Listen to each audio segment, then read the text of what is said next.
Hello friends, நீங்கள் எங்கள் சேனலை விளம்பரம் செய்யணுன்னு ஆசைப்பட்டீங்கன்னா இந்த நம்பருக்கு காண்டாக்ட் பண்ணுங்கள். இப்போ நம்ம பார்த்துருக்குற இந்த ஹவுஸ் வந்து எங்கே லொக்கேட்டாக இருக்குதுன்னா ஈரோடு மாவட்டம் பெருந்துறை RS to சென்னிமலை ரோட்டில் உலகபுரமில் இந்த ஹவுஸ் வந்துட்டு சேல்க்கு அவைலபிளாக இருக்குது. சிங்கிள் பெட்ரூம் ஹவுஸ் இது. வீட்டோட டோட்டல் லேண்ட் ஏரியா பார்த்தோம்னா 630 ஸ்கொயர் ஃபீட். இதில் 600 ஸ்கொயர் ஃபீட்டுக்கு பில்டிங் எடுத்திருக்காங்க.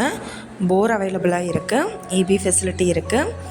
ஈஸ்ட் ஃபேஸிங் சைட் இது அண்ட் ஈஸ்ட் ஃபேஸிங்கில் மெயின் என்ட்ரன்ஸ் கொடுத்துருக்காங்க. இந்த வீட்டோட ப்ரைஸ் என்ன சொல்கிறாங்கன்னா 18 லட்சம் சொல்கிறாங்க. இந்த ஹவுஸை பற்றின டீட்டெயில் நான் டிஸ்கிரிப்ஷனில் ஆட் பண்ணியிருக்கேன். உங்களுக்கு ஏதாவது என்கொயரி வேணும்னா கீழே ஸ்க்ரோல் ஆகிற நம்பருக்கு காண்டாக்ட் பண்ணுங்கள். நீங்கள் சப்போஸ் இந்த சேனல் பார்த்துட்டு இந்த வீட்டுக்கு அப்ரோச் பண்ணுற மாதிரி இருந்துச்சுன்னா டாக்குமெண்ட்ஸ் எல்லாம் கிளியராக இருக்கான்னு செக் பண்ணிக்கோங்க. இந்த வீடியோ உங்களுக்கு பிடிச்சிருந்தால் லைக் பண்ணுங்கள், ஷேர் பண்ணுங்கள், சப்ஸ்கிரைப் பண்ணுங்கள். பக்கத்தில் இருக்கிற பெல் ஐக்கானை கிளிக் பண்ணுங்கள். மீண்டும் இதே மாதிரி வேறொரு நல்ல வீடியோவோட நாளைக்கு உங்களை மீட் பண்ணுறேன். Thank you viewers.